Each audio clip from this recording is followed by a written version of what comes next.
7 people aged 13 to 24 are diagnosed with cancer every day. On the 11th of June 2020, I was one of the 7. 4 days later, on the 15th of June 2020, I too was one of the 7. And that brings with it a whole host of challenges. These are the stories of what happens afterwards. This is AfterThoughts. The teenage years.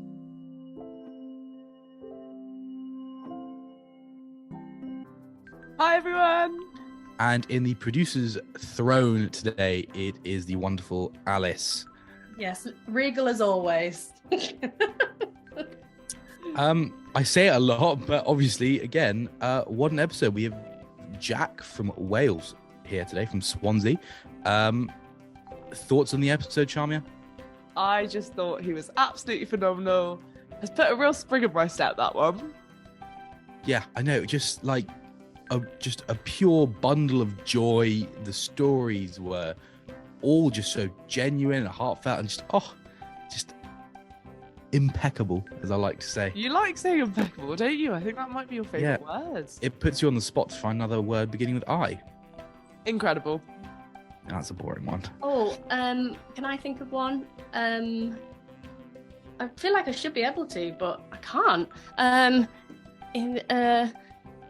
No, let's just move on really quickly.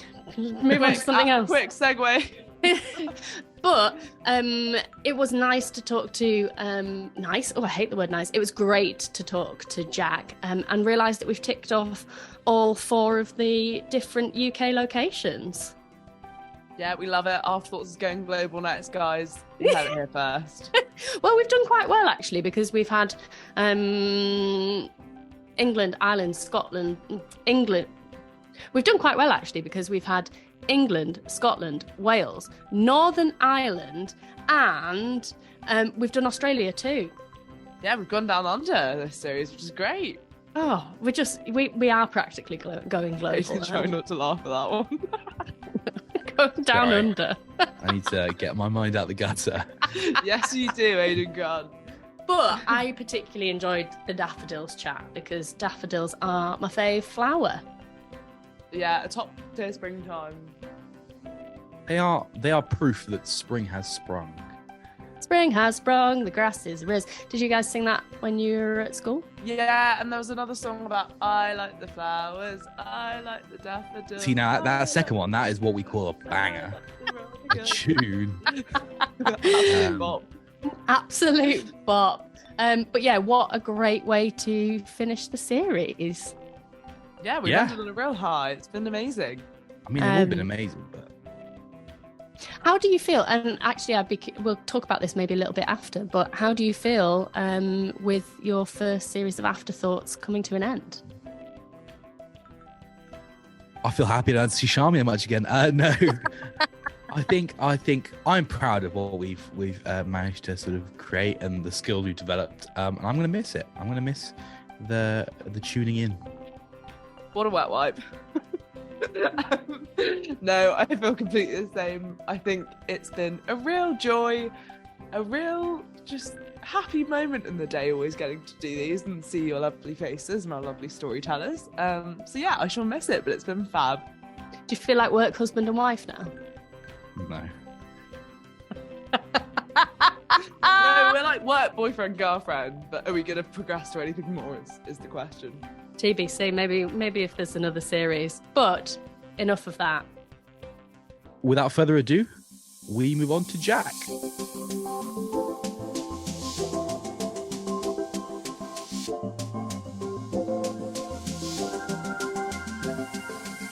Welcome, Jack. Hello, thank you for having me. How are you today? I'm good, thanks. Really good. How are you? I am good, thanks. And Jack, where are you tuning in from? Swansea.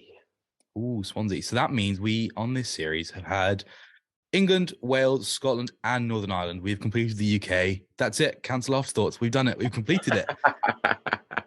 We've ticked everything off. Exactly. And how's your day been so far? Yeah, good. Really good. Sun is shining. Mood's good. Yeah. It's so nice that spring has finally arrived. I know, finally. Daffodils blooming. Are daffodils? Am I just putting them with Wales in my head. Is that No, they are. Yeah, Okay, you are right. okay. Yeah. Sorry, just like hitting you with the stereotypes. No, you're right. straight off the Funny enough, bat. I was on the train home the other day, and as I was coming home, I wasn't quite sure where I was. And as I looked to my left, there was just a field full of daffodils, and I was like, "Yeah, I'm home. You were like, I'm in back Wales." in Wales." Yeah. Oh, daffodils, my favourite. I actually have a daffodil tattoo. Oh, Oh. cute. Yeah, Very it's for my grandma. Oh, very cool. Oh, But yeah, it's so nice that the sun's finally shining and the daffodils are out, and it does finally. It's finally starting to feel like spring in April. It's about time, isn't it? finally, yeah. Yeah. Yeah, what I love is my house during the winter was really, really cold, and now it's no longer that cold. And so I'm Warm enjoying that. Yeah, exactly. Right, Jack, are you ready to enter the quick fire questions? I am. Shaumya, are you ready? I'm so ready. And we begin. So, Jack, what are your pronouns? He, him. Who do people say you look like? I get told I look like my dad a lot, but once someone told me I look like Sam Smith. Ooh, I can see that. I can see that. Hopefully, you don't take that as an offense. I know. No, we're all good. There's a lot of controversy around Sam Smith. at the Yeah, moment, So I exactly. didn't want to say that and then get in trouble. This was a few years ago, not the present day. Okay. Jack, what was the last song you listened to? Last song I listened to was This Morning in the Gym, Lost, Frank Ocean. Lovely. That's a good like sun's out song as well. Yeah, I like seen the that. sun out and I was watching his Coachella set, although it wasn't the greatest, but yeah. I'd say he pulled out of week 2 of Coachella as Yeah, well. I know. Yeah, he's not everyone's favorite artist at the moment. Favorite pasta shape? I'm gonna have to say shells. Ooh, Or was it which straw? type of shells? Are we talking like? So They're there's like- two types. The seashells type shape, you know, like the rigidity ones. Oh yes. Yeah, that's- conchliggy? Yes. Great pronunciation there, Shaumya. Yeah. Conchliggy. Oh, the accent as well. We have to keep that in somehow. Right, moving swiftly on before the Italians hate us. Jack, what's one thing you can't leave the house without? This is assuming you have your wallet and keys and phone. One thing I can't leave. I'm gonna say lip balm. Oh, that's a 'cause I common hate one. dry lips. So, But are I you always a have lip balm. Vaseline kind of guy? I'm a Carmex kind of guy. Ooh. Yeah, I'm a Carmex kind of guy. Nice. In the little like. In the little yellow tubes. Love And I it. love a different flavour. I always change up my flavours. Nice. What's your Nice. favorite flavor so far? Cherry. I love anything cherry. It's good, Sam. Yeah. Choice. Next up, what's something you'd love to learn? Something I would love to learn. Probably my own language. I don't speak Welsh, and I'd really like to learn Welsh. Yeah. Fair enough. Do your family speak Welsh? So some on my dad's side of the family do, and then on my mum's side of the family, no one speaks it. It's really weird because here we learn it in school, but it's very rare that it's spoken. Very Fair rare. enough. But all our like road signs are in Welsh. Yeah. So I think when we're driving, you just naturally read it in Welsh because it's all we've grown up with. But if I was to speak it, I wouldn't be able to speak it. Oh, interesting. It's interesting to see that the road signs are in Welsh. That's something I did not know. You learn something new every day. Yeah, there we are. Right, Jack. And now for our most decisive question. So, scones or scones, however you want to call it. Do you put the jam first or the cream first? I'm a cream first kind of guy and jam on top. Get done. I Aiden, know. girl. I'm so happy. We could I end the just- series I on a just high. I feel think I've like- won. I feel like if you put the jam first, and the cream's not going to go on top properly because the cream is thicker than the jam. Preach, sis. Preach. Absolutely. You just hit the nail on the head. Aiden, you're wrong. Decisive win for Shaumya. Thank you, everyone. You've won, but at what cost? Friendship over. I mean, what friendship was there, Aiden? From the moment we realised this was a debate, it was gone. Also, if we're talking about thickness and thinness, when you do skincare, you put the thinnest stuff on first. So Very true. Very true. I use one moisturiser, Aiden. and it shows. Right, camera off for the rest of the episode. I'm joking. You look lovely, Shaumya. And for our listeners, she looks lovely. Oh, thanks, Aiden. It really is the last episode of the series. And last up, could you just give us a quick summary of your diagnosis? Of course, I was diagnosed with stage 3 advanced melanoma at 21 in May 2021.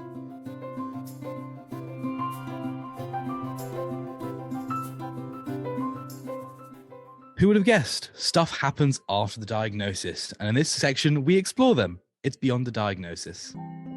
My hospital was like a home away from home for me. When I went into hospital, it was a really daunting experience. I think going on to a cancer ward for anybody is really scary,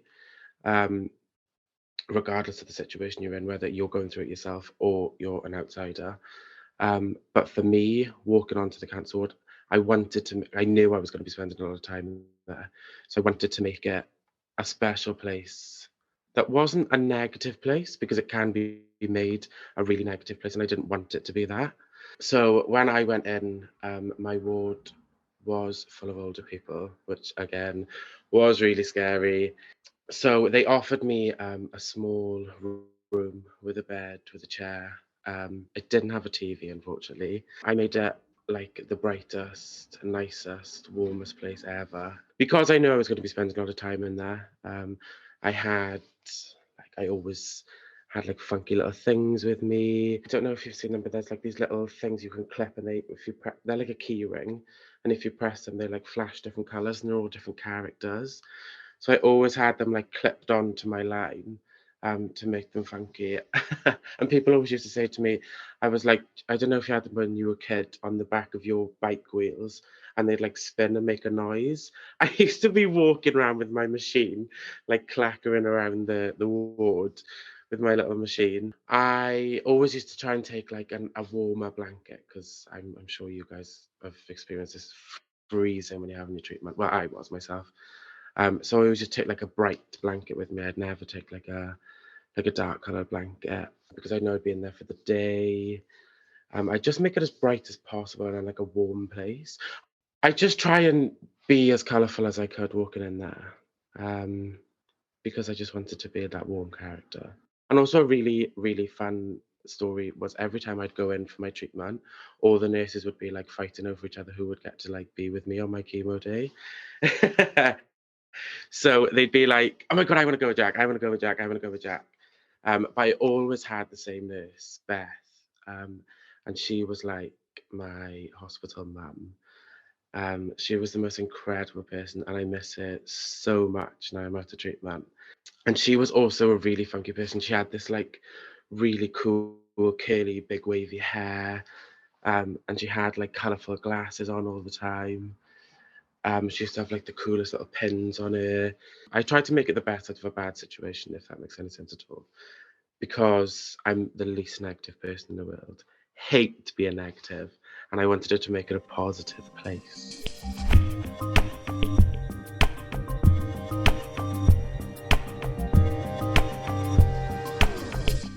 In this section, we reflect on how cancer can affect the people in our lives. This is those around us. So my best friend, we've been best friends since school. Always had that really, really close bond. We always actually say that we've passed the best friend point, we're just family now. I was the most nervous to tell her that I actually had cancer to begin with, because I knew her soul would just be shattered completely. So when I told her about it, she took it so well, better than I would have if it was reversed. And she just went absolutely above and beyond, to make me feel normal as well. I think it's really easy to not feel normal when you're the friend that's got an illness. So she would always like make sure I was okay. If we were ever out anywhere, she'd like tell everybody like, okay, Jack's not able to, maybe walk as far as we're able to walk, or be as able as we are able. She was really amazing, really, really amazing. And then April last year, so a year ago, I was in a really, really rough place. I wasn't able to work. I was just like mentally not coping well with the whole cancer thing, and it was just really getting to me. So she called me up her house one day and she handed me her phone, and on her phone was this big long paragraph. I was like, oh God, what? Like, what now? What possibly could be wrong next?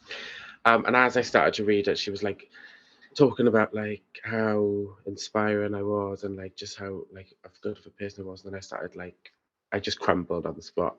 And then as I got to the bottom, she was like, we want to raise as much money as possible for you to do whatever you want with. And she did exactly that. So she walked up, I don't know if you guys have ever heard of a mountain called Pen y Fan. It's in Wales. Yeah, okay, cool. So she walked up Pen y Fan, and she got this big group together of all my friends and all my family. And she actually called it Get Jack Smiling Again. So yeah, she walked up to the top and she raised an incredible amount of money. And even past that, like once she had done that for me, I was like incredibly thankful. And I'm not a taker. I hate taking things from people. And I think as well, probably you guys understand it, like you're given so much love as well as other things when you're diagnosed with cancer. And I think that outpouring of love you're given is enough. But for someone to do that for me was crazy. And I am so thankful every single day that she was just that like best friend, that sister that I think we all deserve in life. And if I could give her a lifetime of thank yous, I would give her a lifetime of thank yous, because she was the most incredible person to me when I was diagnosed, going through it, and even now, life after. She was just amazing, and I love her lots.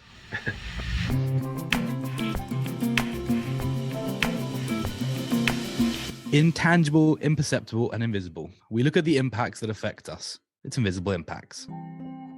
So I started posting about my cancer journey when I was diagnosed. And people always ask me why, and I genuinely don't know. But I think if I was to like really look back and reflect on it, I think it was a cry out for help, because I genuinely was just so lost and didn't know what to do or where to turn. I'm quite like well, I'm not a shy person, but I'm more of a reserved person. And I never posted on social media before, ever. Wasn't a social media person. But I posted on social media purely because I was tired of repeating myself to all the people that weren't aware of the situation. But the post just blew up and went wild. And I just started talking about everything. But a huge topic for me was obviously mental health and how I coped with going through something so devastating, but managing to survive was, or like some people just didn't understand why I was so big on it. But and not even so much for cancer, any illness, anything that's destabilizing to your life has such a big effect on you mentally, and is so hard to explain from somebody who's an outsider.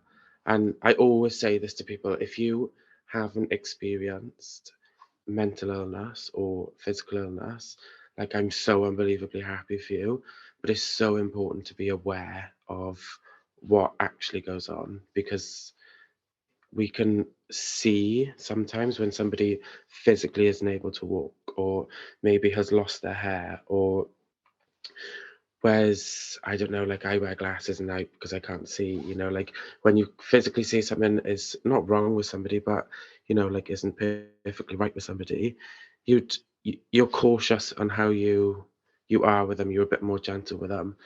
But when it's something you can't see, we're just normal people with these people. And I think that if we can be a bit more soft and gentle with each other, it'll change the world slowly and surely. But yeah, the mental health side of cancer for me was huge, really huge. I wasn't like I was fighting a physical battle, but mentally trying to understand what was going on. And I did touch on it just before when I was talking about my friends. But for so long, I just didn't want to believe that I was in this situation, if that makes any sense at all. I didn't want to understand what cancer was. I didn't want to hear about it. I didn't want to speak about it. And I think because I bottled it up and like kept it filling up and filling up, filling up for so long, it just got to the point where I just like burst and I didn't know where I was. I say that I describe it as I was standing on a stage in front of thousands of people and I didn't have a clue what to do. It was such a weird place for me to be in. But yeah, I was given this platform with, you know, thousands of people following me and watching what I was doing, and it was really crazy to begin with. But now it's my career, it's my job, and I'm so thankful that I get to do it. We all have things going on, and whether it's visible or not visible, it's important to be aware of somebody and who they are, and what they're going through. But yeah, the side that you don't see, and I think that's not maybe spoken about enough, and which is why I speak about it, because if I can make one person feel less alone, then it gives my pain a purpose. I was about to say I might as well close my curtains because we've got another ray of sunshine on this podcast here. That is amazing. Having cancer as a teenager can bring some pretty unique experiences to us. This is Teenage Kicks. You instantly become the odd one out when you have cancer, and people just don't understand that. So I'm a big music person, love my music, love going to see things live, and I love Summer Walker. I love her, absolutely love her. And she was playing in London in a festival, and I really, really wanted to go.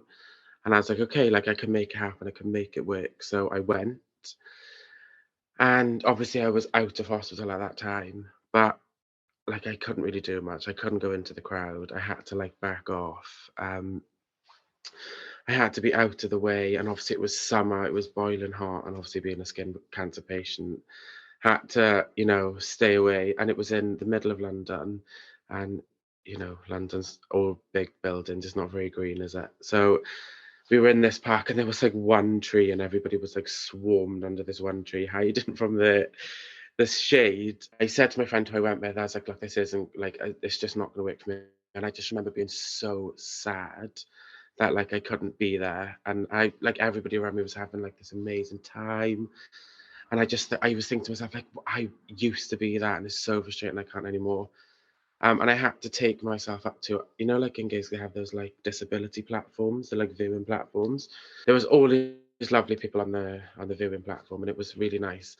But I just remember sitting there, and I thought, how on earth, how have I ended up here at 22 years of age after living the most normal 21 years of life? And I was at that time, I remember sitting there and I was thinking, people are probably sitting here thinking, that boy's got absolutely nothing wrong with him. Like he's absolutely fine, because to the normal person, I look normal, I look fine. Yeah, that was a really weird point in my life, because I just remember sitting there and thinking to myself, please, please, please, can I just go back to being normal? And also there was a time there where I did think to myself, like, is this it now? Is this my life forever? Am I ever going to go back to being that normal uh, kid again, you know, that can do all these fun things? Or like, am I just stuck in this for life? Am I going to have to live this way forever? But at that time, I was really sad about it. And I just remember looking at these people and thinking, oh, I'd do anything to be you just for one day. But now also, I look back at it and I think, um, I try not to let it like upset me as it did back then. I always try and look at situations as it was a learning curve, and it happened and there was nothing I could do at that time. I was still able to see her, but the circumstances were different from what my life was before. And my life may be that way for a little while after. I mean, I'm only 4 months into remission, so you know, it might be that way for a little time, but one day, one day I'll get to be that normal kid again. But for now, I'm comfortable being the odd one out. I'm good to being the odd one out. Yeah, and I can imagine that was kind of I think we all, for our own experiences, have that moment of realizing, like, oh shit, like I'm in a situation where I'm having to go through stuff other people our age don't, and Yeah. you talk about kind of that envy and that feeling like, Hmm. oh, why me? Like, how have I ended up here? And Yeah. I remember people always saying to me, like, oh, you've, especially like as a medic, like you've learnt such empathy because of your cancer. And I'm always like, yeah, but I would have learned it in other ways. Yeah. I Like, didn't learn it in the best way, but I thanks. didn't have to do this. Yeah. But there's always like, there is a beautiful thing in like what we have taken from our experiences, and the way you use it positively. And I'm happy that you're looking forward to those moments coming back in. And Bless it's you, like, thank you. I know that time after remission is scary and like full of unknowns and uncertainties and like what's next, Hmm. and it's just like always a bit up and down, but it's great that you're like riding that wave.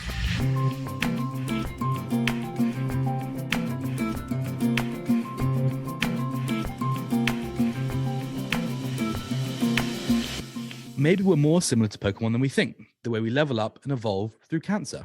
It's our brand new section, Evolutions. So when I was diagnosed with cancer, I just was sitting with myself this one day, and I write everything down. I'm a writer. I have to write everything down. So I thought, I was just thinking to myself, I actually watched a little TikTok video, and it was like something about like what we all fear, and the number one thing was being diagnosed with cancer. And I was like I had never even thought about it before in my younger years. So when I actually thought about it, I thought, whoa, yeah, like the world really does fear this illness. Like it's not something you take lightly. So I was like, okay, so like I faced the one thing, like the world fears. I have to be able to face more. So this one random day, I just was sat in the hospital and I was really bored. So I was like, what am I scared of, and what are these fears able to do to me? So when I sat and thought about these things, I looked at my hand and I seen my little needle in my hand and the chemo going in, and I thought, how am I going to be scared of anything when I'm facing this? So I thought of all the things I was frightened of, wrote them in a list, and I made it my aim in life to conquer every fear that I thought I had at the time. And my fears were the most ridiculous things in the world. Okay, so they were, I have the biggest fear of spiders. So a big one of mine was to hold a tarantula, and I haven't done it yet because I'm still petrified of spiders. But it is my aim to one day hold a tarantula. Another one was when I was a kid, my granddad took me to London, and I remember being so excited to go on the London Eye, and then when I got there, I looked up and seen how big it was, and I'm petrified of heights. And I didn't get to go. Well, I didn't go around on the London Eye, and all my family did. And I sat at the bottom on my own, and my granddad was really frightened that I was going to get taken. Another one for me was to take my granddad to London and go around the London Eye with him. I know it's not a fear, but I was frightened of heights, and that was what made me scared of heights because I was obviously so small. And when I looked up, another one was when I was little, I used to be petrified of fireworks. Yes. So I remember being so, and where I live, every bonfire night we have this huge firework display, and no matter what part of the city you are, you can hear these fireworks because they're so loud. And I used to dread the night so much. And my best friend, who we spoke about earlier on, got married on bonfire night this year. So I was like, okay, so I'm going to be distracted bonfire night. Like I'm not going to hear the fireworks. But then I was like, no, you don't need to be frightened anymore. You faced the worst thing in the world. You don't need to be scared of a firework. So I didn't get to go to the display last year because obviously I was at my best friend's wedding. But I'm gonna go to the display that I was always frightened to go to as a kid this year. Another one was being, I know this is like a minor thing, but being alone. I always feared being alone. I hated the thought of being alone. I've just never liked it. So this year, especially in remission, I've spent a lot of time with myself, reconnecting myself with myself, sorry. And taking myself away. So this past weekend, I had to go and work in London, and I travelled up all alone. I conquered the tubes by myself, which was crazy because every time I've gone on them tubes, I've been in the wrong direction. I've ended up in the wrong place. That was a big thing for me, is I wanted to use the things that scare me the most to make me less fearful of life. I think I survived something that I didn't think I was going to survive, and having been in that position and not sure, not being sure if I was going to make it out alive. I mean, there was a point in my life where they told me that there was a possibility I wasn't going to make 12 months, and I'm turning 24 next month, cancer free. So if I can do that, then I have nothing to be fearful of. And I think it's an important lesson for anybody in life, that you've survived 100% of the days that you thought you couldn't at that time.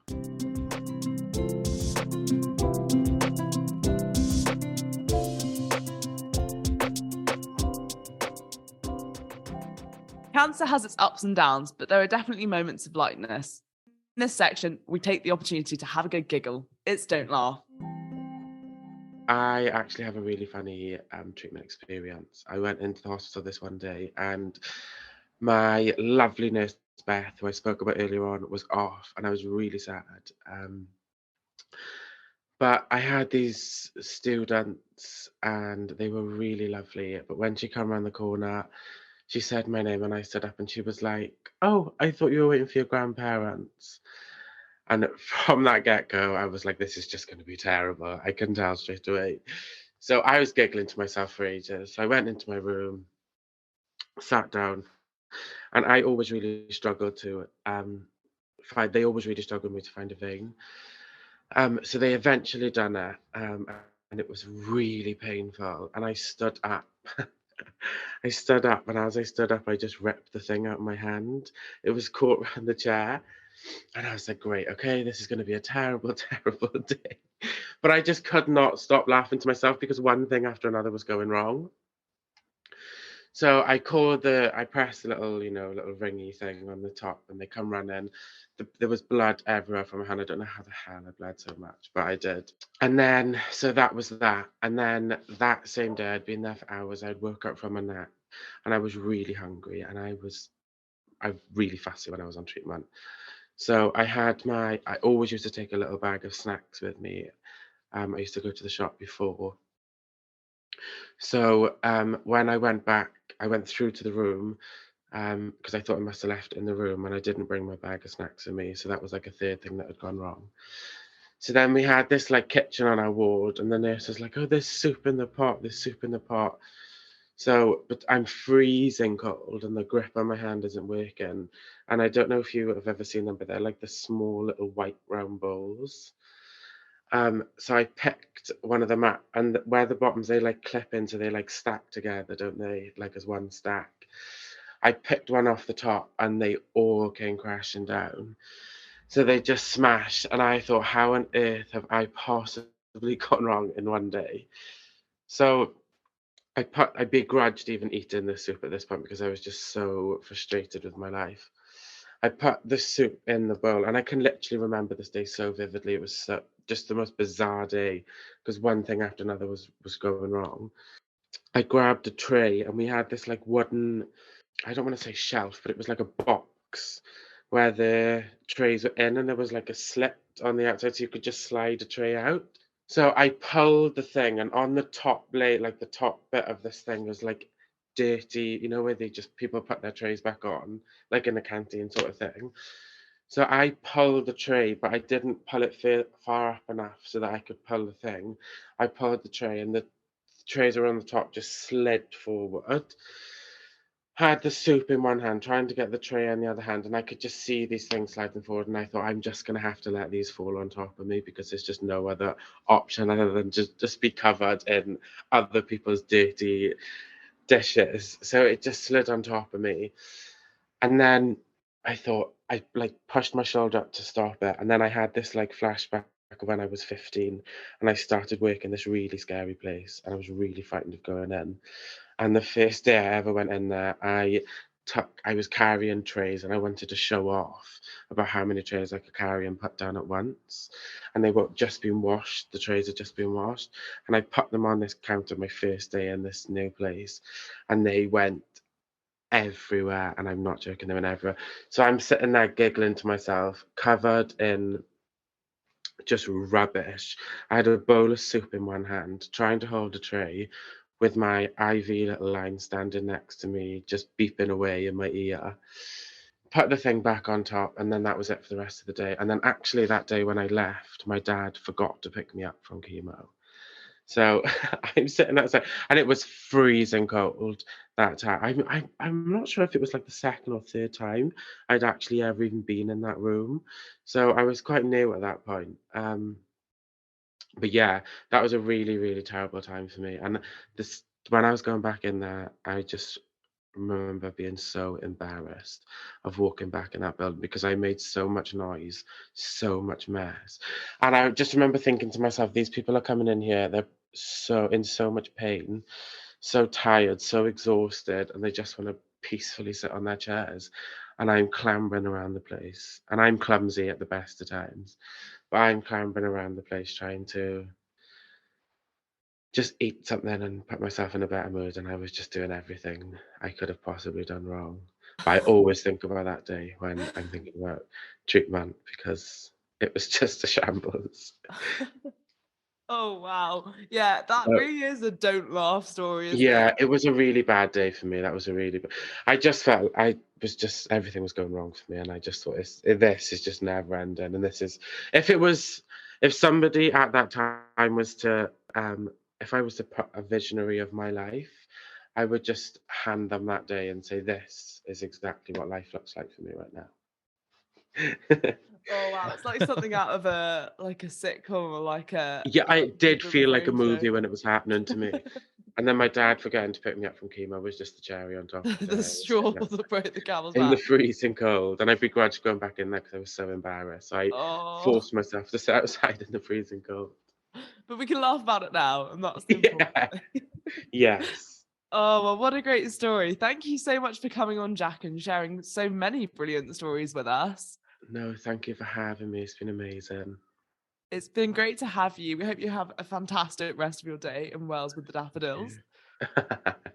Right back at you guys. I hope you have an amazing day and week. Thank you. Thank you. Thank you very Bye. much. Bye. And that wraps it up for our final episode of Afterthoughts. And what a way to end the series. Just some incredible stories there. I usually like to pick a favorite section, but I can't with this one. It's too difficult. I mean, Beyond the Diagnosis was interesting, Invisible Impact, they were also good, weren't they, Shaumya? Yeah, I thought Jack was really great. He had lots of really great things to take away from the episode and kind of reflect on. And I thought it was really nice I don't like the word nice. I thought it was really refreshing to hear his perspective on his experiences of remission and kind of that roller coaster after, because I think that's the place that, all of us have been in hosting this. And it was just really nice to kind of chat about some of those emotions that come up and how you deal with them. And I just thought there were some really nice sentiments about positivity and optimism that we should all take on from this episode. Yeah, and I think he also spoke about some really unique topics. For teenage kicks, we often hear about, dating and things like that. But he spoke about one that I think every teenager with cancer can relate to, and that's just the feeling of being left out. In a story, again, that I think is just so relatable because it could have been any one of us in that position. And, again, Invisible Impact, just all of it, incredible.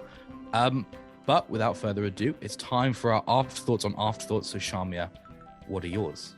Oh, it's so difficult for this one because there are just so many. But for me, I think what I really found inspiring at the end was that story about facing your fears. And as someone who has a lot of phobias, I could do another podcast listing them. Jack's inspired me to go and make my own list and think, cancer's terrifying and the rest of the stuff doesn't have to be. And I thought it was a really powerful story about kind of mindset and how you think about things as well. So yeah, I'm gonna try and take his advice to, you know, use facing my fears to make me less scared of life. What fear am I gonna face first is the question. I think it might be, this is really embarrassing to admit at the podcast, I'm a bit scared of the dark, guys. It might be sleep without a nightlight on. I am really glad that you mentioned that, because I was going to mention in the outro if you didn't, just because I was embarrassed with the muting thing. Don't know if that's still going to be in the podcast from the last episodes, but I really need to make sure that was included. If I had to face fear, it would be, we're going to do the introduction to the section without feeling the pressure from Toby and Alice that drives us for this creativity, but, you know, maybe puts us under too much strain. That is the question. Maybe you'll find out in the next series. That makes them sound like bad, you know, like mentors. Oh yeah, I should mention that they don't do this actively. We just feel it for no apparent reason. But what are your afterthoughts on this episode of Afterthoughts, Aiden? My afterthoughts actually goes out to those around the people with cancer, and that is the importance of making sure that we don't feel like left out or the odd one out. I think Jack put it so beautifully with, you know, what it was like at that concert, and then also how his best friend would always make sure that he was felt included. I think it's really important that, you know, if you are a friend of someone with cancer or a family member, we do often feel like we sort of are left out or we're going to be a burden on you. So please just do a couple of things to make us feel at ease. You know, walk a bit slower. That's my main thing. I can't keep up with my friends. I couldn't keep up with them when I was on chemo. So yeah, just, you know, make a bit more space for us, and we will appreciate it massively. Yeah, and I think there's, as you say, just a really special thing about being treated like a human. And I think whether you've got cancer or not, or whether you've experienced it, or, you know, have been one of those people around us, just treating us like people is important. Exactly, because, you know, as this podcast is all about, it's the human before the cancer. And, you know, please just treat us like that. I think that is a beautiful way to conclude our final episode of this series. So for the final time, it is Aiden signing out. And it's Shaumya signing out too. Take care, everyone. Take care. Bye. If today's episode of Afterthoughts has brought up any thoughts or feelings that you'd like to speak to someone about, we really recommend catching up with a friend or dropping them a message. There are a whole host of charities out there if you've experienced cancer and want to get some extra support. Thanks so much to Teenage Cancer Trust for supporting Afterthoughts, the teenage years. Supporting teens and young adults diagnosed with cancer in the UK, the work they do is incredible. Find out more at teenagecancertrust.org and check out their socials.